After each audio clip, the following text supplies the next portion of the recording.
Mesdames et messieurs, bonjour à tous et merci de nous rejoindre pour cette autre convocation de la semaine du tribunal de l'actualité.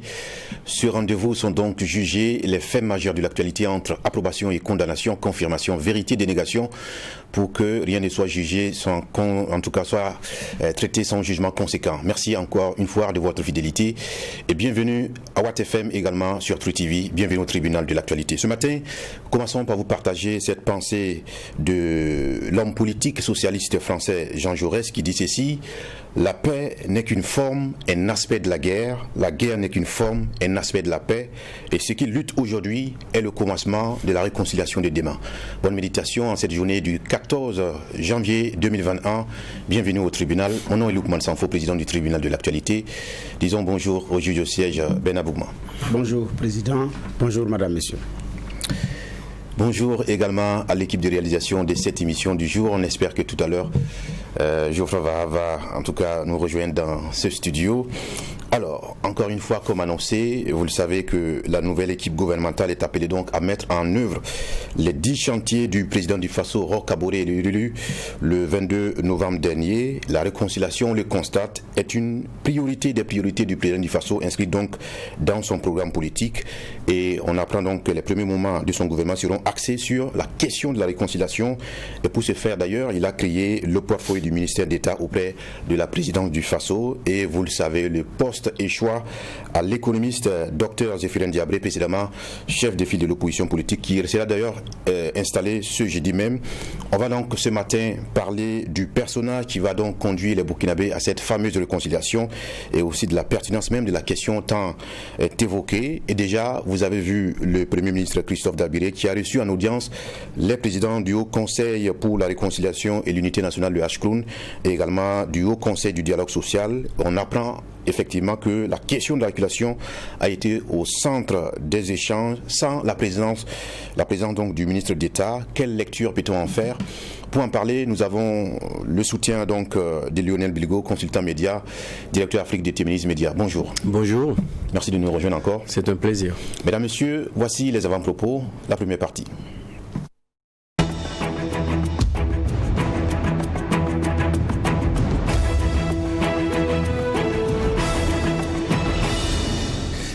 Merci donc de cette fidélité sans cesse renouvelée. Commençons par la première partie donc avec l'avant-propos de Ben Abougma ce matin. Merci président. Mon avant-propos a concerné la disparition avant-hier matin de Maker Ouedraogo, affectueusement appelé le Papi, banquier de profession, donc ancien séminariste et banquier de profession. Il a été candidat à la présidentielle de 1978 contre la Mezana. Et donc c'est aussi l'homme du ballottage historique en Haute-Volta, mais aussi en Afrique après les indépendances en 78, où effectivement, à la face du monde entier, le Burkina offrait un second tour. Donc Maurice Yamégo empêché effectivement de candidater compte tenu de ce qui s'est passé, est allé trouver quelqu'un sur qui beaucoup ne pariaient pas gros, quelqu'un qui a été taxé de novice en politique, qui ne connaissait rien et tout, mais à l'arrivée, c'est quelqu'un qui est arrivé à convaincre. Et après les élections, 2 ans après, en 80, est intervenu également un autre coup d'État qui a renversé le pouvoir de la Mezana. Il avait déjà d'ailleurs été élu effectivement député à l'Assemblée nationale. Dans les échanges parfois que nous avons eus, il a dit il a confessé de son vivant à nous que après les élections, des gens du sérail du pouvoir et après que le régime a été déchu sont venus lui dire que bon, en réalité, monsieur Ouedraogo, vous avez gagné, on a tout fait pour que ça ne passe pas. Bon, mais bref, ça fait partie également de l'histoire. Donc, c'est quelqu'un qui a vécu dans la discrétion. Donc après l'épisode politique, et qui a fait également un séjour entre-temps en Côte d'Ivoire, compte tenu de la situation au Burkina, et après qui est passé dans l'humanitaire, dans l'humanitaire, qui a été président de l'association Kizito, donc Kizito pour la protection des orphelins, pouvoir donner une autre vie à ces orphelins-là. Et donc, effectivement, c'est C'est Macky Ouedraogo comme ça, homme politique discret qui a fait l'humanitaire et qui est vraiment resté dans l'ombre. Quand je parle souvent de lui à des gens, on me demande, il est toujours en vie. J'ai dit oui, on dit non, c'est faux. Il est décédé. Je lui demande, il est décédé quand? Je ne me rappelle pas de la date. J'ai dit, c'est parce qu'il n'y en a pas. Donc, j'ai dit qu'il a vraiment vécu dans la discrétion. Et puis, bon, voilà. Alors qu'il a aussi fait une bonne contribution à l'histoire politique du Burkina Faso. Donc, on souhaite beaucoup de courage à sa famille biologique. Et puis, bon, paix à son âme. Alors, ce que j'avais comme avant-propos. D'accord, merci à vous. Et puisque vous parlez donc de paix et d'âme, on va aussi permettre à Lionel Bilgo d'avoir un avant-propos sur Gilbert Diendéré, qu'on a pu voir en tout cas ces dernières heures sur la place publique. Merci pour cette permission. Effectivement, les Burkinabés ont été heureux de voir ces images qui ont circulé dans les réseaux sociaux et de constater qu'il a été permis donc à Gilbert Diendéré, prisonnier de son état actuel, d'aller se recueillir sur le cercueil et le corps de sa mère qui a disparu il y a de cela quelques jours. Ce sont de belles images en fait qui ont suscité l'émoi et qui démontrent encore une fois qu'il reste chez certains d'entre nous, en tout cas pour la plupart des Burkinabés, une part d'humanité qui puisse permettre justement que ce genre d'action puisse se mener. Donc c'est fort à encourager. C'est un geste qui a été très apprécié et je crois que tous ceux qui ont œuvré à ce que cela puisse se faire ont bien fait de le faire ainsi. Et voilà, paix à l'âme de la maman de cet homme qui va retourner certainement dans sa cellule, mais avec le cœur soulagé d'avoir pu voir en tout cas pour une dernière fois sa mère avant qu'elle ne soit mise sous terre. D'accord. Merci donc à tous les deux pour cette pensée à ces Burkinabés, en tout cas qui ont trouvé la mort ces dernières heures. Merci en tout cas, et merci à tous ceux qui nous ont rejoints. Que maintenant, on va maintenant parler de la situation politique nationale. On parle plus souvent en tout cas de réconciliation nationale, et c'est monsieur Zéphirin Diabré qui sera installé aujourd'hui même dans son portefeuille, en tout cas pour mériter ce portefeuille en tant que ministre d'État, ministre auprès de la présidence du Faso, chargé de la réconciliation nationale et de la cohésion sociale. On va ce matin parler de l'homme, le personnage donc qui va conduire cette réconciliation, les Burkinabés vers cette réconciliation, et aussi la problématique aussi qui est soulevée, celle de la réconciliation. A-t-on véritablement un problème de réconciliation entre les Burkinabés? On va se poser donc la question. Alors déjà, Lionel Bilgo, je commence par vous, puisque depuis l'annonce de la mise en place de ce ministère d'État chargé de la réconciliation nationale et de la désignation de M. Zéphirin Diabré, beaucoup estiment que c'est la personne la mieux indiquée justement pour conduire cette question de la réconciliation. Est-ce que vous partagez justement ce point de vue? Si oui, et quels sont les éléments qui concourent à le définir comme l'homme idéal pour cette question de la réconciliation? Non, vous savez, en fait, je me suis déjà prononcé sur l'homme, et je crois qu'il a les qualités d'un homme d'État, il a le leadership nécessaire. Maintenant, j'ai cette sourde voix au fond de moi qui me fait dire si c'était la bonne personne, parce que pour conduire en fait une telle réconciliation, je crois que même s'il a le leadership et les atouts nécessaires, il n'empêche en fait qu'il a été un acteur fondamental dans le jeu politique national. Alors que tout à l'heure on va y venir, définir ce qu'on met dans le contenu de la réconciliation. On réconcilie qui avec qui, pourquoi se réconcilier, pour quel fait ou pour quelle cause. Est-ce qu'il ne part pas un peu départagé par rapport à ces anciens classiques politiques qui sont restés dans l'opposition? Est-ce qu'il arrivera à les amener dans une même direction avec lui, parce que la réconciliation est un acte collectif, c'est pas individuel. On réconcilie pas une petite partie de la société entre elles, mais l'ensemble de la société. C'est vraiment un mouvement d'ensemble, et je me pose la question si vraiment il a... Donc pour vous, le fait d'être un homme politique était un handicap pour...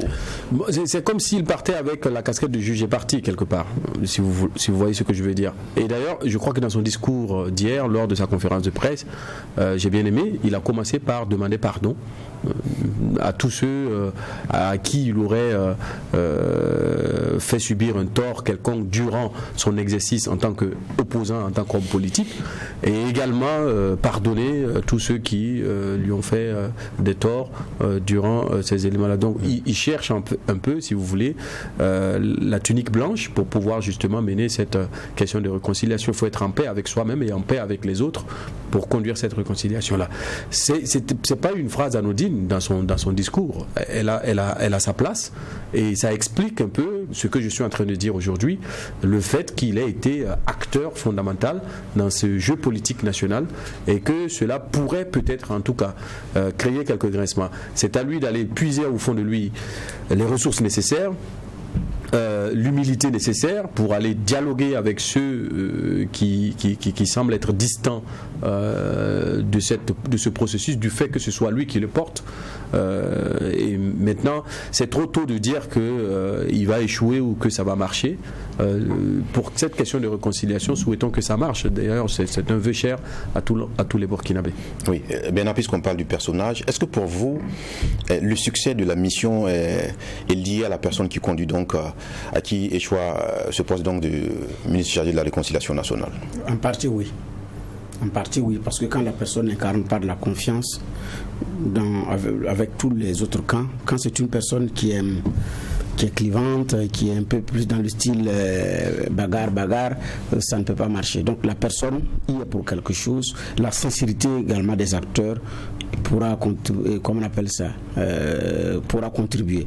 Donc il faut également trouver une personne désintéressée, de bonne foi, par rapport effectivement à la réconciliation ou par rapport à ce pourquoi est-ce que vous allez dialoguer. Donc quand la personne qui est impliquée dans le processus même de négociation a des intérêts, donc il peut avoir conflit d'intérêts, en ce moment effectivement ça peut jouer. Donc la personne qui conduit la médiation peut jouer sur l'échec ou le succès de la médiation. La sincérité des acteurs, mais il y a beaucoup d'autres éléments qui rentrent en ligne de compte. Mais déjà il faut trouver quelqu'un qui puisse faire un minimum trouver quelqu'un qui fasse à 100% l'unanimité dans une négociation, c'est un leurre. C'est très difficile, mais au moins la personne la moins clivante, la moins intrigante possible qui rassure l'ensemble des camps. Et comme Bilgo, il y a bien des Burkinabés qui ne doutent pas des compétences de M. Diabré à gérer ce type d'affaires, mais se pose la question, est-ce qu'il est compétent pour cette question principale qui est la réconciliation? Bon, compétent pour cette question qui est la réconciliation, tout dépend de ce qu'on met dans la compétence. Bon, monsieur est économiste de formation. J'ai bien formulé ma question, j'ai dit on ne doute pas de ses compétences, mais est-ce qu'il est compétent? Par rapport à la négociation, en fait, il y a, je le pense, oui. Personnellement, je pense que M. Diabré peut. Si les acteurs également sont sincères, il peut.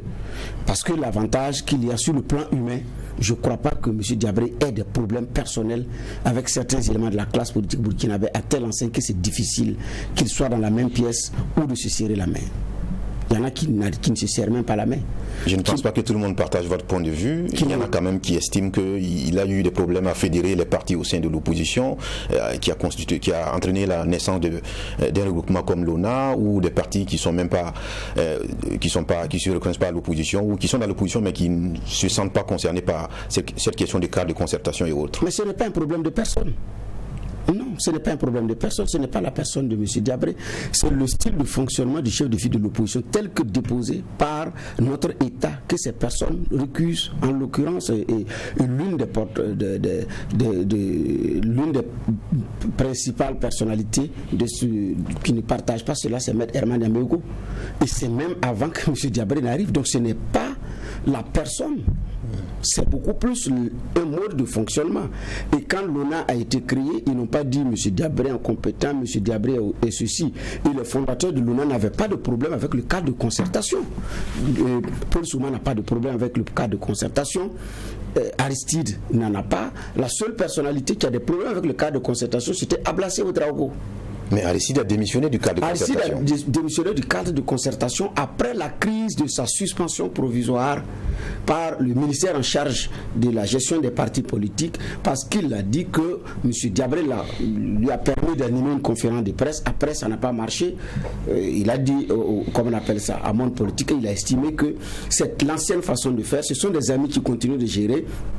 Un chef de file de l'opposition, à ses yeux en son temps, ne devrait pas pouvoir recevoir des instructions et annuler sa conférence de presse. C'est ce qu'il a dit à Monde Politique, annuler sa conférence de presse. Et donc pour lui, il n'y a pas de changement de fond.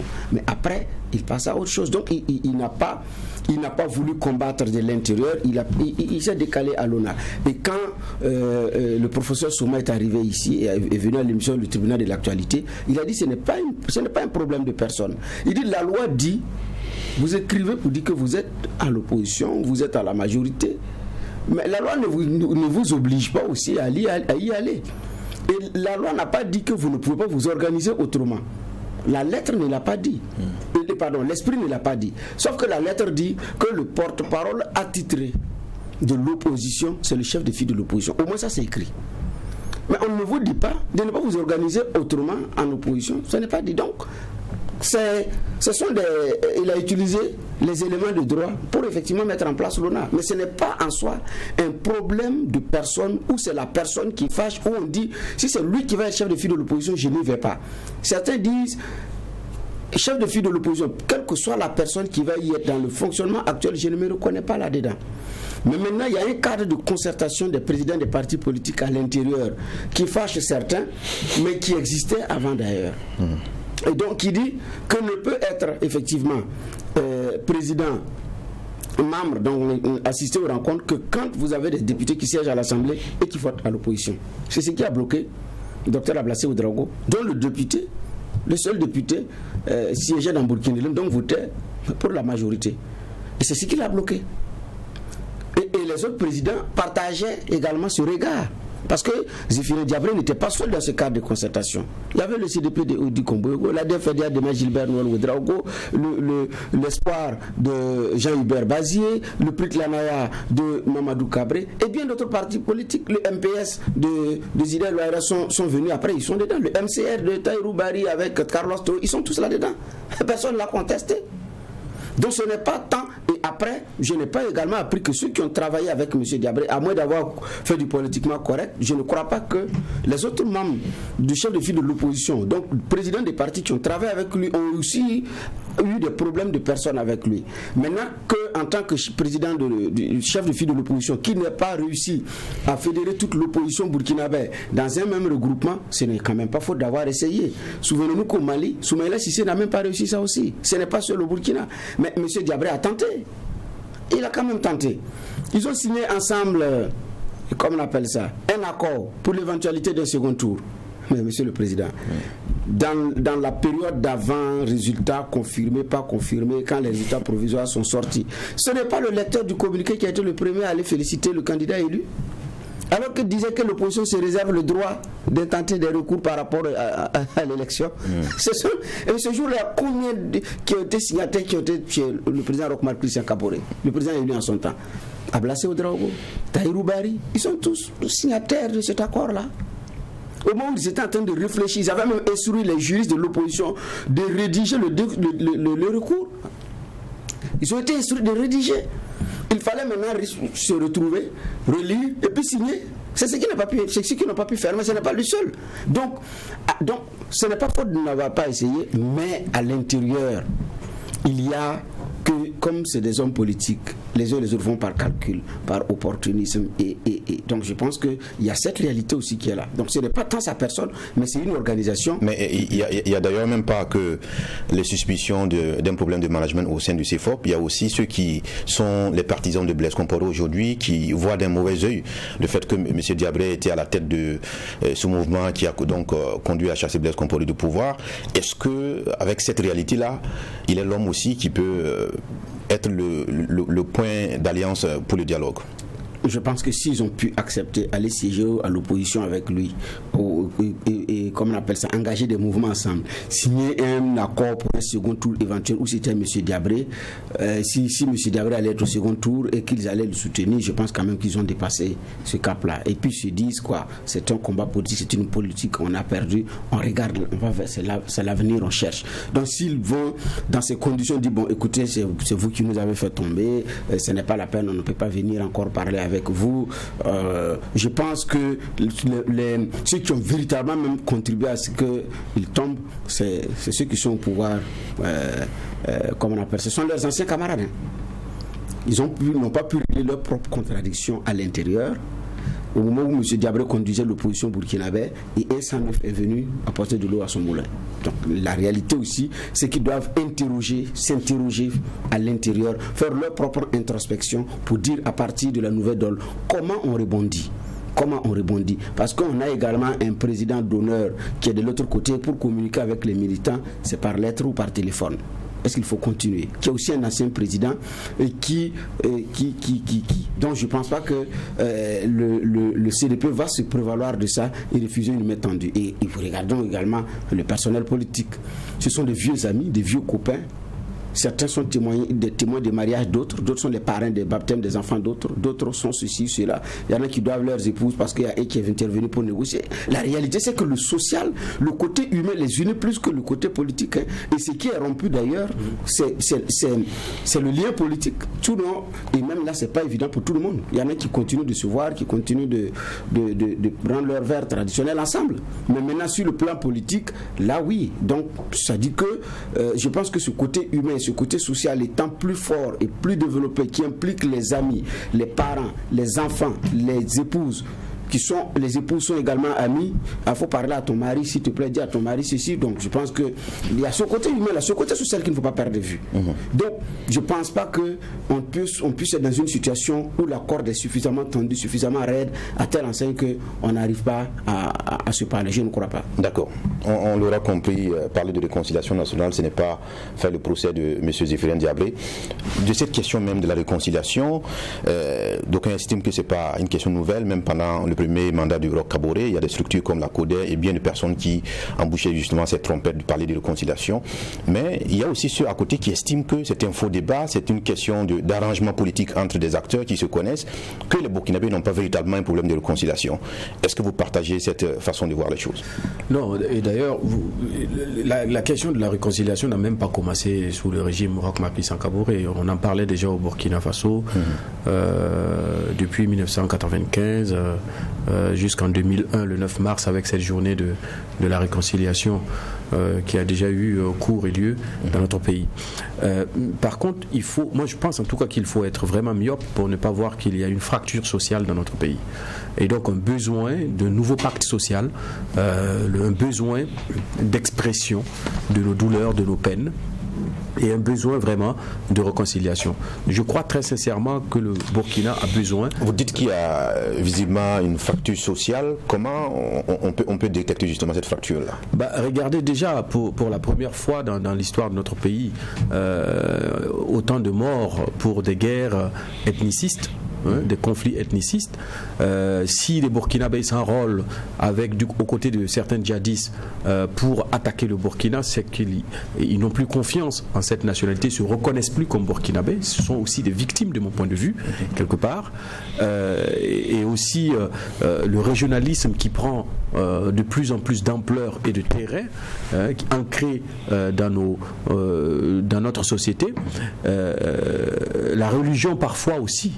Vous comprenez que dans certains cimetières, on dit qu'il faut enterrer. Là, je ne vais pas rentrer dans ces débats, mais ce sont les ingrédients en fait d'un malaise social. Nos menues différences, nos petites différences prennent le dessus sur le plus important, notre nationalité, notre appartenance à un commun. Ce qui nous lie, un destin commun. Et donc, c'est clair qu'il faut débattre de cela et il faut bien définir en fait ce pourquoi on voudrait se réconcilier. Et c'est là que je comprends le doute et le pessimisme de certains de nos compatriotes qui ne voient pas en quoi cette réconciliation est nécessaire. Parce qu'il ne faudrait pas que la perception d'une démarche en fait d'apaisement du système politique soit érigée en réconciliation. Ça va au-delà de ça et ça ne doit pas être ça. La réconciliation, c'est une démarche en fait d'acceptation et de déculpabilisation de l'histoire commune d'un peuple sur un fait récent, honteux et douloureux que ce peuple-là a vécu. Et des faits récents, honteux et douloureux que nous avons vécu, il y en a. Il y en a pas mal dans l'histoire récente de notre pays, mais aussi nous n'avons pas assez purgé nos peines et nos douleurs sur des actes passés à moyen terme. Et donc, je crois très sincèrement qu'il faut qu'on aille justement dans la définition du canevas de ce processus de réconciliation. Et des entités comme le Ashkroun ont déjà fait un travail formidable de recueillement des témoignages, mais aussi des plaintes qui ont été posées. Les victimes sont connues et reconnues. Des crises sont identifiées, explicitées dans leur rapport. Et je pense très sincèrement que cette démarche de réconciliation-là doit être menée pour non seulement, ça va nous permettre aussi, quelque part, victimes. On aura l'occasion de parler de l'apport de ces institutions dans la question de la réconciliation. Oui. Mais est-ce que tout ce que vous avez décrit tout à l'heure, ce n'est pas un problème de justice dont souffre le Burkina Faso, plutôt que de réconciliation? Mais quand on parle de réconciliation, c'est qu'il y a déjà une faute judiciaire quelque part. Il y a des victimes. On ne réconcilie pas ceux qui s'entendent. On réconcilie ceux qui sont en désaccord. Et quelque part, on ne peut pas arriver à une réconciliation sans une justice.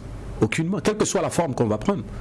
Quelle que soit la forme qu'on va prendre, on n'arrive pas à une réconciliation sans une justice. La première des justices, parce que la démarche de réconciliation est double. Permettre aux victimes de s'exprimer et aussi demander aux auteurs d'exactions de reconnaître leurs torts. Quand vous prenez ces deux points-là déjà, vous avez quelque part une démarche judiciaire qui est amorcée. Et le principe de justice, en fait, va répondre à plusieurs formes. Il y a plusieurs formes, plusieurs manières de rendre justice. Et là, on n'y est pas encore, mais quand on parle de réconciliation, forcément, on embarque avec elle les ingrédients de la justice. On ne fait pas une réconciliation sans justice. Bernard Bougouma, est-ce que ce n'est pas un problème d'entendement sur ces notions de justice ou de réconciliation? Parce que certains estiment que si la justice est bien rendue, avec justement toute la procédure qui va avec, des acteurs qui sont bien respectés par les justiciables, on n'aura pas besoin véritablement de parler de réconciliation, puisque ceux qui ont un problème avec d'autres Burkinabés verront justement que leurs préoccupations sont portées par un État qui est responsable. Oui, je partage cet avis également, mais c'est un tout ensemble. Hein. Et il y a dans les grandes nations ou les nations qui sont devenues grandes, il y a à un moment donné un point de départ où il faut vous rasseoir, vous faire le point, regarder en fonction maintenant de où vous voulez aller, fixer de nouveaux objectifs, donc peut-être un nouveau cap à atteindre avant de commencer encore à reprendre un envol. Je pense que nous sommes plus ou moins dans cette situation.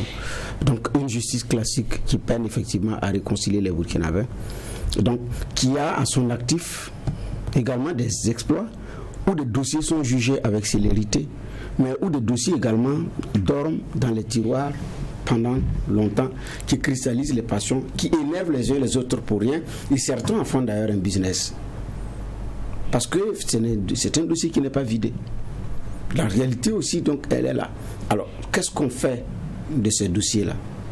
Attendre une justice qui se fait attendre, trouver d'autres mécanismes pour que la vérité soit connue, et puis à partir de ce moment-là, c'est quel autre visage on veut donner au Burkina? Je pense que le chef de l'État l'a plus ou moins évoqué lors de sa prise de fonction, donc la reprise de fonction. Il a dit que la réconciliation que nous appelons de tous nos voeux se veut une solution à long terme, ce n'est pas une solution conjoncturelle. Et donc c'est l'occasion de poser les bases d'un Burkina, donc pour d'un Burkina intègre, d'un Burkina comment on appelle ça, digne, donc qui reprend goût au travail. Donc en même temps, c'est pour contribuer à la fabrication du citoyen burkina, du citoyen nouveau du Burkina. Donc comme beaucoup d'autres pays ont traversé des zones de turbulence et ont pu asseoir un nouveau type de citoyen dont la conscience individuelle et collective a pris une autre tournure. Je pense également qu'il nous faut être à ce niveau-là. Aujourd'hui, quand on parle d'État, quand on parle des nations, parler au Burkinabé, qu'est-ce que ça veut dire? Quand on parle de valeurs, de travail, de dignité, d'intégrité, de probité, parler au Burkinabé, qu'est-ce que ça dit réellement? C'est beaucoup plus de 20 mots. Alors que vous traversez la frontière, des gens vous font confiance tout simplement parce que vous venez du pays de Thomas Sankara. Et jusqu'à présent, il y a beaucoup de témoignages. Ah non, si vous êtes burkinabé, c'est sûr que non, chez vous, il y a moins de contrôle qu'on fait sur vous. Voilà. Je fais partie de ceux qui ont reçu ça, et puis ça fait chaud au cœur. Ah, vous venez de Burkina? Non, si c'est pas la peine, vous pouvez passer, monsieur. À l'évocation seulement du nom du pays, c'est suffisant pour qu'on vous fasse déjà confiance. Étiqueté, vous êtes validé. Comme on le dit aujourd'hui sur les réseaux sociaux. Mais est-ce que quand on vient au Burkina, c'est vraiment ça? Est-ce que réellement c'est ça aujourd'hui? Donc il nous faut nous parler, savoir qu'est-ce qu'on met en avant. Et puis maintenant, la révolution est venue avec pour maître mot l'intégrité. Et ça nous colle à la peau. Aujourd'hui, comment est-ce qu'on capitalise ça? Fabriquer le nouveau Burkinabé et puis aller de l'avant. Parce que l'actuel est frustré. L'actuel retourne l'arme contre la République, contre la terre-mère. L'actuel est fâché et quand il prend son téléphone, c'est de l'énervement. L'actuel est plus gourmand. Il est versé dans les malversations, il est versé dans la corruption. Parce que pendant des années, on lui a fait croire que c'est quand tu as suffisamment de moyens que tu es intègre, que tu es valable. Donc aujourd'hui, tous les coups sont permis pour que je puisse avoir taillé la plus grande portion. La dernière fois, on parlait des décorations. Donc, même pour ça, pour qu'on dise que vous êtes digne de la nation et porter des insignes de la nation, des gens font la courbette. Le journal Le Pays a parlé de médailles, de canapés, pour pouvoir avoir une médaille accrochée. L'actuel a besoin d'être fait, je pense quand même. Donc, la réconciliation, seulement, ce n'est pas pour régler des problèmes, de mon point de vue, entre la famille Compaoré, la famille Sankara, entre la famille Zongo, la famille Compaoré. Non, je pense que ça doit aller effectivement au-delà, parce qu'il y a d'autres Burkinabés qui portent également ce lourd fardeau-là. Donc qu'est-ce qu'on retient? Pour vous, vous êtes d'accord que les crimes de sang et les crimes économiques dont on peut énumérer à souhait ne peuvent pas constituer des arguments politiques pour parler justement de réconciliation nationale? Non, je n'ai pas dit que ça ne peut pas constituer des arguments politiques pour parler de réconciliation nationale. C'est d'ailleurs sur ces vieux crimes que le président Blaise Compaoré avait effectivement engagé après le rapport du collège des sages, le processus de réconciliation, mais qui n'était pas bon. Il faut avoir le courage de dire, ce n'était pas bien fait. À l'arrivée, on a vu le résultat. Aujourd'hui, qui se souvient de la fameuse journée nationale de pardon, qui intervient chaque année, 30 mars. Qui s'en souvient? Il y a même un rond-point à la Patte d'Oie pour ça. Mais qui se rappelle? Personne ne commémore ça. Après l'insurrection, c'est fini. D'abord, même avant que Blaise Compaoré ne parte, ça a quelques jours qu'on se rappelle, c'était même férié. Oui, c'est chômé alors. Et comment on appelle ça? Et on a avancé. Et aujourd'hui, qui parle de ça? Parce que beaucoup ne se reconnaissaient pas dans ça. Une réconciliation ne se politise pas. Mais j'ai l'impression qu'en son temps, c'est ce qui s'est passé. Ça a été politisé et le crédit a été donné quand ils ont réussi à associer à leur démarche des personnalités qui comptent sur le plan politique, sur le plan social, sur le plan religieux, qui comptent, qui ont été associés à la démarche. Il dit mais la suite on la connaît. Il y en a qui ne se sont pas reconnus dans ça, qui ont refusé comment on appelle ça, les indemnisations. Qui ont refusé les indemnisations. La mère de Norbert Zongo s'en est allée sans que ce ne soit réglé. Donc à la vérité, si on politise, on ne va pas s'en sortir. C'est pourquoi il ne faut pas politiser. Donc si on les politise, ça ne pourra pas aboutir, parce que c'est la politisation d'ailleurs qui a fait que ça dure. D'où ma question à savoir, est-ce que les Burkinabés sont disposés à une quelconque réconciliation? Parce que si on prend en compte la journée nationale du pardon, le dialogue politique qui était le CCRP ou autre, est-ce qu'on est enclin justement à s'écouter et à une disposition à aller vers une réconciliation et l'apaisement des cœurs? Voilà, en fait, je crois qu'on ne triche pas avec la réconciliation. C'est pas une démarche folklorique. C'est vraiment quelque chose de consensuel, et la réconciliation est un attelage qui fait partie de la justice et du pardon. Voilà. On ne peut pas parler de réconciliation sans ces deux étapes-là, la justice et le pardon. Et pour moi, vous posez la question tout à l'heure, à savoir si est-ce que les crimes de sang et les crimes économiques, on peut se baser sur ça pour parler de réconciliation. Non, pas que de ça. Il y a aussi dans notre pays, récemment et un peu avant, des crimes ethnicistes. Des gens ont été saccagés et tués. Vous croyez qu'on va refaire partir les exilés de Yirgou à Yirgou sans qu'il y ait une forme de justice, de vérité, de pardon pour les remettre ensemble? C'est pas possible. Et il faut donc passer par ces étapes-là de justice, de pardon, pour arriver justement à cette réconciliation. On utilise le mot réconciliation parce que c'est l'apothéose, c'est la finale en fait en réalité. Mais avant cette réconciliation, il y a bien sûr la question de la vérité et de la justice. Il faut qu'on arrive à se parler et à s'exprimer pour qu'il y ait cette réconciliation. On ne réconcilie pas les gens qui ne veulent pas être réconciliés. Mais maintenant, pour parler de réconciliation, il faut bien identifier les problèmes qui nous divisent. Et ensuite, que ces problèmes-là soient déposés sur le sceau de la vérité.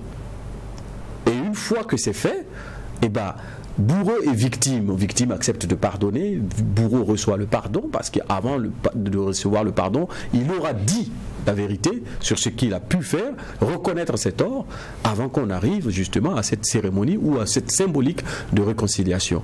Ce qui n'a peut-être pas marché de mon point de vue en 2001, lors de la journée du pardon, c'est même dans le discours du président Blaise Compaoré. Il dit, nous, en tant que président, il utilise le nous, nous demandons pardon à tous ceux à qui nous avons pu faire commettre des torts. Retrouvez son discours, vous verrez que c'est le nous qui est utilisé. Aux victimes, etc., nous demandons pardon. Sans que nous ne sachions, en fait, qui est nous et qui est réellement victime. Donc, vous voyez, et les rapports. Vous voulez dire qu'on n'a pas exposé les situations. Mais vous savez, en Afrique du Sud, le processus le plus abouti qui commence en 1995 et qui finit en 2001, presque 6 ans de vérité, de purge de la douleur et de la peine des Sud-Africains, ça a été médiatisé.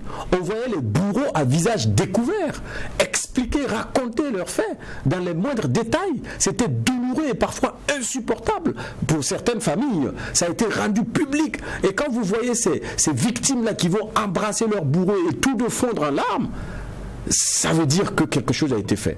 Au Rwanda, pareil. Mais si on va faire des rapports cachés, dans ces rapports, il y a la vérité, je suis certain.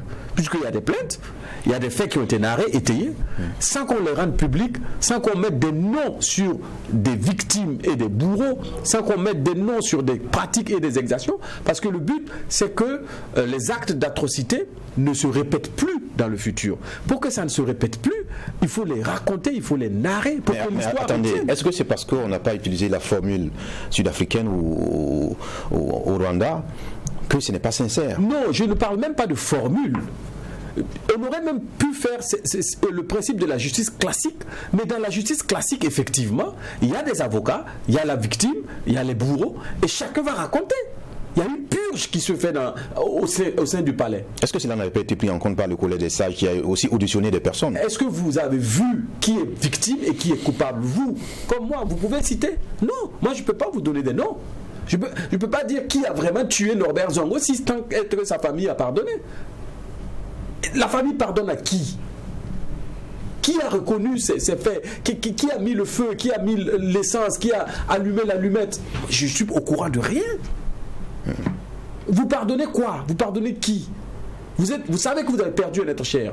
Et parfois, dans le processus de réconciliation, ce que les gens oublient, c'est que c'est parfois politiquement périlleux. On peut aller dans cette démarche et s'enliser encore davantage dans des fractures. Quand c'est mal fait, ça suscite encore davantage de fractures et de colère. C'est un processus politiquement périlleux, douloureux et très dangereux. Et donc, parfois certaines vérités, les dire peut engendrer encore d'autres rancœurs, d'autres haines et d'autres problèmes. Et dans la démarche même de vérité, de narration, on se rend compte que celui qui se sentait parfois coupable est même victime. Ou encore que celui qui se sentait victime est aussi coupable quelque part. On a vu ça en Afrique du Sud, dans la narration des faits. Parce que le principe, c'était même pas de juger l'apartheid, le principe raciste, contre des Noirs, mais aussi que ceux qui faisaient partie du mouvement de libération, qui ont aussi commis des crimes, viennent raconter leurs crimes. Le pardon, c'était des deux bords. Et donc, moi je pense qu'il faut une démarche sincère. Il faut aller au-delà des crimes économiques et des crimes de sang. Aujourd'hui encore, il y a d'autres types de crimes. Il faut aller vers nos différences, vers nos divergences. Ce qui a scellé le fossé entre les Burkinabés pour parler d'une véritable réconciliation. Et ça ne se fait pas en cachette. Ce n'est pas un jeu de cache-cache. Ça doit être public, ça doit être rendu public. Les noms, les faits, les dates, les heures. Qui a fait quoi à qui? Ça doit être rendu public. Aujourd'hui, le Ashkroun a rendu un rapport. Vous en connaissez le contenu? Non. Voilà. Après, on veut aller à une réconciliation. La démarche de vérité, de justice est nécessaire pour parler de réconciliation. Et ça, tant qu'on ne le fera pas, ça va être difficile. Et parfois, il y a des réparations qui sont impossibles. On ne ramène pas un mort. Il y a pas de, c'est impossible de réparer ça. Un être cher que vous avez perdu, c'est impossible de réparer ça. Quel que soit ce qu'on va vous donner, la personne ne reviendra pas. Et donc, c'est vraiment la démarche de pardon, la démarche de reconnaissance des faits pour éviter que l'histoire se répète. Et ensuite, quand on pardonne, ce n'est pas de retrouver l'état de nos relations précédentes antérieures à l'offense, mais c'est de repartir à neuf vers une nouvelle relation. Et dans ce départ vers une nouvelle relation, c'est garder la marque en fait du souvenir douloureux de ce qui s'est passé pour que cette nouvelle relation évite encore de reproduire les effets menant à cette douloureuse épreuve. On ne pardonne pas pour revenir à une situation antérieure à l'offense. On pardonne pour aller vers une nouvelle relation, pour repartir à neuf vers une nouvelle relation, vers une nouvelle entente. Et pour moi, c'est fondamental. C'est pour ça que moi, je comprends en fait le doute de certains Burkinabés. Parce qu'il faut définir vraiment ce qu'on appelle réconciliation. On réconcilie qui? On réconcilie quoi? Qui a fait quoi à qui? Etc. Et les gens sont en attente de ça pour aller vraiment vers une réconciliation. Il y en a d'ailleurs qui estiment qu'en exhumant certains dossiers délicats ou en tout cas emblématiques, ça peut donner, ça ne donne pas les chances justement de pouvoir réussir cette réconciliation parce qu'on connaît les blocages, on connaît la complexité de certains dossiers. Non, moi je pense que je partage pas cet avis parce que si on veut ne pas répéter des séquences de réconciliation, 2001 c'est à côté, là aujourd'hui encore on parle de réconciliation, et dans cette réconciliation on va mettre des faits antérieurs à 2001 parce que les gens n'ont vraiment pas pardonné. Et donc c'est pour ça que je dis que narrer les faits, dire la vérité, c'est douloureux parfois, mais ça permet vraiment de tourner des pages. On ne tourne pas une page d'un pays vierge, il faut l'écrire d'abord. Il y a des gens qui disent laissons tomber quoi? Il faut écrire, narrons, disons-nous la vérité. Si on doit vraiment marcher ensemble, d'ailleurs nous sommes condamnés à marcher ensemble. Nous sommes burkinabés, c'est ça qui nous unit. Nous sommes burkinabés, c'est ça qui nous unit. Et pour cela, condamnés à marcher ensemble dans la vérité et dans la paix. Ce qui ne veut pas dire que on ne doit pas avoir tous le même avis. On n'aura jamais ça. Les oppositions existent, c'est normal. Mais là où en fait on a commis des atrocités, là où notre histoire a une page noire, eh ben, il faut tenter d'accepter cette page noire dans sa blancheur de vérité pour regarder ensemble vers une même direction. Ensuite, le principe de réconciliation va nous amener justement à nous sentir appartenir à une même entité. C'est comme, en fait, ça donne à la victime et au bourreau le sens en fait qu'ils ont une communauté. Et cette communauté-là, tout le monde, on s'arrête pour les écouter, pour être avec eux. Et de part et d'autre, on arrive justement à trouver un consensus, une acceptation de l'histoire, et on regarde maintenant vers un horizon commun. D'accord. Bernard, là-dessus, tout le monde convient de dire aussi qu'il faut éviter les erreurs du passé. Vous avez révélé la question des projets de réconciliation sous le régime de Blaise Compaoré. Aujourd'hui, on voit déjà qu'il y a des institutions qui existent, qui travaillent à la cohésion sociale, comme le Ashkroun, comme le Haut Conseil du dialogue social. Aujourd'hui, on a un ministère plein en charge de la réconciliation nationale. Est-ce qu'il faut fusionner toutes ces institutions qui travaillent justement à contribuer à un apaisement social, ou bien ces institutions doivent travailler de concert avec le ministère de M. Vincent Diabré? D'abord, il faut reconnaître que les deux n'ont pas les mêmes origines, parce que le Ashkroun a aussi une origine politique. Ce sont les autorités d'ailleurs de la transition qui l'ont mené. Et les membres, les tout premiers membres, ont été nommés qui par la présidente du Faso, qui par l'Assemblée nationale et autres, pour pouvoir composer le Ashkroun. Donc, volonté politique pour une action sociale de réconciliation, mais c'est aussi un Ashkroun qui, de mon point de vue, pêche, qui a eu 5 ans, non, pratiquement 6 ans, quoi. Parce que c'est à la fin de la transition, les membres même ont été désignés avant la fin de la transition, donc installés en 2016. Donc, c'est un Ashkroun aussi qui peine à montrer le chemin, la voie au Burkinabé. 5 ans pour mettre un contenu à la réconciliation, et ça c'est important, c'est ce que M. Bilgo disait tout à l'heure. Qu'est-ce qu'on met dans notre réconciliation?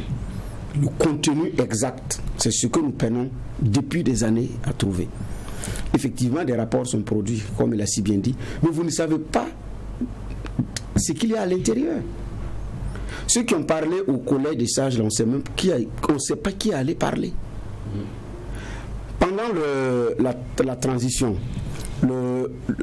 l'archevêque de Bobo, Monseigneur Paul Ouedraogo, qui a présidé la commission qui a abouti en même temps à la mise en place du Ashkroun, la commission réforme, mais il a conclu qu'il y a plus de 5000 dossiers à vider au plus vite.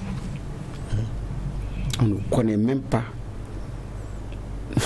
Les dossiers emblématiques qu'on connaît, c'est Dabo Boukari, Norbert Zongo, Thomas Sankara, Henri Zongo, Boukari Lengani et les suppliciés du Koudougou. Ce sont les vagues, ce sont ces quelques dossiers là. Le reste là on ne connaît pas, mais il n'y a pas les 5000 qu'il faut vider. Peut-être parce que tous les dossiers doivent être publics. C'est la réconciliation nationale. Ils ne doivent pas être publics, pourquoi? Comment savoir que il y a d'autres problèmes qui doivent être... Non, ailleurs, le Rwanda, comme on le dit, ils se sont parlé publiquement. Je ne sais pas où c'est tout le problème. Maintenant, s'il y a des personnalités qui ont des problèmes qui s'accommodent difficilement avec elles, acceptent qu'à un moment donné, de façon, je ne sais pas moi, on commet une erreur. Et puis on passe à autre chose, ça c'est un problème. Mais on n'est pas à ce stade-là. Donc, maintenant, ça c'est l'origine du Ashkroun. Pour le Haut Conseil du dialogue social, ils disent que c'est voulu par les organisations internationales au niveau du travail, donc à l'échelle mondiale. Au niveau sous-région, il y a pour l'Afrique de l'Ouest, il y a la sous-région et chaque pays devrait installer. Et en son temps au Burkina, certains avaient dit est-ce qu'on est obligé de faire parce que c'est budgétivore, c'est ceci ou cela, sinon que c'est voulu par les instances internationales dans le domaine du travail. Donc le domaine est beaucoup plus question de travail. Mais en même temps, il touche à des à des éléments liés à des injustices sur le plan du travail et tout, qui pourront également être réglés si la vérité et la justice avaient été effectivement données de voir. Maintenant aujourd'hui, avec un ministère en charge de la réconciliation nationale, qu'est-ce qu'il faut faire des deux qui ont des origines différentes et parfois qui traitent à peu près des mêmes dossiers? Parce que vous rencontrez des gens qui disent que je suis allé même voir le Haut Conseil du dialogue social, mon dossier là, il est allé chez le médiateur du Faso. Quand le Ashkroun est venu, je suis allé au Ashkroun. Quand le Haut Conseil du dialogue social est venu, je suis également allé là-bas. Mais jusqu'à présent, ce n'est pas réglé. Aïwa. Donc il faut établir une typologie des affaires. Voilà, justement, c'est pourquoi il faut mettre du contenu. C'est pourquoi j'ai dit, le Ashkroun a eu 5 ans pour mettre un contenu. Et jusqu'à présent, on n'a pas vu de contenu. Donc, pardon, mais ce n'est pas pour dire que le Ashkroun n'a pas travaillé. Il y a un rapport qui est non, pas du tout. Je n'ai pas il y a dit même l'affaire des militaires et des policiers radiés qui a été Je n'ai pas dit que le Ashkroun n'a pas travaillé. Il a eu l'affaire des militaires radiés réglés, policiers radiés réglés, Legema Logo à Bobo Dioulasso réglé, et plusieurs autres dossiers qui ont été gérés discrètement. Voilà. Ça, je suis d'accord. Et même des dossiers individuels qui ont été gérés, je dis bien discrètement. Mais le Burkinabé lambda, quel est le schéma pour aller à la réconciliation au niveau du Burkina? Quel est le schéma? Vous venez de le rappeler, le président l'a dit, a donné des directives, ça va être vérité, justice et réconciliation. Ça, je suis d'accord. Mais attendez, non, c'est pas vrai. Il a dit même avant cette campagne et avant son investiture, il a passé tout son temps pendant son mandat à le répéter. Et même quand il était candidat en 2015, il a répété. Quand on lui parle des anciens dossiers, à chaque grande interview, quand on parle des anciens dossiers, il dit qu'il est d'accord, mais c'est vérité, justice et réconciliation. Il n'a cessé de chanter ça quand le sujet est évoqué. Ce n'est pas le seul qui le dit. Donc ça, c'est pas le schéma pour vous? Non, c'est pas le schéma. Ça, c'est ce qu'on a vaguement. Mais la démarche pour aboutir à la vérité et à la justice, là, c'est cette démarche qu'il nous faut. Justice classique ou justice transitionnelle? Il y en a qui sont partagés même là-dessus. Moi, j'ai dit ce qui nous manque, c'est le schéma. C'est quel schéma on va prendre pour aller à la vérité, à la justice? Est-ce qu'on va vous gifler pour que vous dites la vérité? Ou bien on va vous amener de façon douce pour que vous dites la vérité? Ça, ce sont des schémas. C'est des méthodes. Et ça, jusqu'à présent, je ne pense pas qu'on l'a. En tout cas, connu, mais pas peut-être rendu au grand public. C'est le sentiment que j'ai. Vous aviez demandé la parole. Je crois que le HPROUN a fait un travail formidable. Seulement, et la question de la vérité, je pense qu'on a tout ou partie, en tout cas, de la vérité. Seulement, elle est une vérité silencieuse. Alors que quand on veut parler de réconciliation, la réconciliation se fait de façon publique. C'est un acte collectif. Ça ne concerne pas seulement en fait les victimes et les bourreaux. Parce que quoi qu'il arrive, l'insurrection a impacté tout le Burkina Faso dans son ensemble, tant sur le plan économique, parce que vous pouvez dire que vous étiez dans un village au fin fond du Burkina, ça ne vous a pas touché, mais si on va bien vérifier, peut-être que sur le plan économique, vous avez été impacté. Et donc, ce n'est pas seulement les victimes et les bourreaux, mais c'est pour narrer notre histoire, l'histoire générale de notre pays aussi. C'est pour que ce soit des faits marquants, des faits mémorables, pour éviter dans le futur de remarcher, en fait, d'arriver dans ces mêmes situations-là. Tant qu'on ne dit pas cette vérité-là de façon audible et de façon perceptible, c'est difficile, en fait, justement, pour nous, de se dire qu'il y a eu réconciliation quelque part. En 2001, certaines victimes ont été dédommagées. On l'a entendu de la bouche de Ablasse Ouedraogo entre-temps, qui n'était pas n'importe qui à cette époque, et on l'entend également, qu'il n'est pas toujours, mais bon, à cette époque, il occupait quand même une place dans l'attelage. Et on a entendu dire en tout cas qu'il y a eu des réparations. Mais on ne sait pas qui a été dédommagé, mais pourquoi en plus, etc. En fait, c'est ça la grosse problématique, c'est de rendre cette réconciliation accessible à tous les Burkinabés. Pour que tous les Burkinabés se sentent concernés par cette réconciliation, il faut que les Burkinabés aient accès au contenu de cette réconciliation. Et c'est là qu'on arrive vraiment à une réconciliation. Vous parlez vous avez la parole, allez-y. Vous parlez de dédommagement, il y a certains effectivement qui évoquent la question des ressources. Ils ne croient pas à cette dynamique de réconciliation, qui estiment que ce sera des ressources dilapidées pour rien. Alors, est-ce que, parce qu'ils évoquent aussi le cas de la Côte d'Ivoire où on a vu ces milliards qui ont été injectés dans la mission de Konabani, mais qui finalement n'a pas eu véritablement de résultats escomptés. Est-ce que comment on doit se comporter pour les cas burkinabés, selon vous? Non, moi je pense que d'abord la paix a un prix. Ou sinon on paiera le prix du désastre et de la mort. La paix a un prix, mais je crois que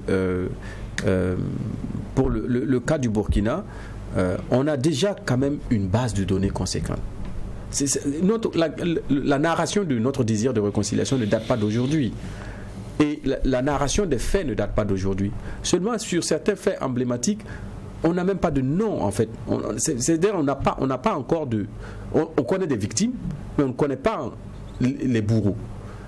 Ou les bourreaux ne se reconnaissent pas comme étant les bourreaux. Voilà, on est dans la présomption d'innocence de pas mal de personnes et on continue dans la quête de la justice. Si jamais on fait cette démarche vers une réconciliation théorique, c'est-à-dire du verbiage pour adoucir nos mœurs, on va encore 10 ans plus tard se retrouver encore à parler de réconciliation. Et le pire, c'est qu'aujourd'hui on parle de réconciliation. Moi j'aurais aimé que cette réconciliation dont on parle aujourd'hui n'englobe que des faits qui ont cours depuis 2002, donc après la journée de pardon qu'il y a eu en 2001, 2002 à aujourd'hui. Malheureusement, on a l'impression que des sujets qui datent d'avant cette journée de réconciliation sont reconduits encore dans... C'est comme si on ne s'était vraiment pas réconcilié ou pardonné en 2001. Donc c'est pour ça que je dis qu'il faut aller vers une démarche sincère. Ça se fait dans la clarté, dans la lumière du jour. Ça se fait dans la vérité. Et dans cette vérité-là, il faut une attitude, une posture de pardon de ceux qui se sentent victimes. Tant que eux, par exemple, ne vont pas dire qu'ils adhèrent à cette démarche de pardon, parce qu'il faut le faire, on n'arrivera pas à cette réconciliation-là. C'est une lourde tâche, en fait, que Zéphirin Diabré vient de prendre à bras le corps. J'espère qu'on passera de la théorie à la pratique. Évidemment, et on aura le temps d'apprécier la feuille de route de M. Zéphirin Diabré qui sera justement partagée juste après sa prise de fonction. Merci d'avoir donné votre lecture. C'est un débat qui vient de commencer sur cette question de réconciliation nationale et les jours à venir, on pourra aborder dans tous ces aspects. Merci également à l'équipe de réalisation. Merci à vous qui nous avez suivis. Que la paix nous fasse la guerre, que la guerre nous fasse la paix. À demain.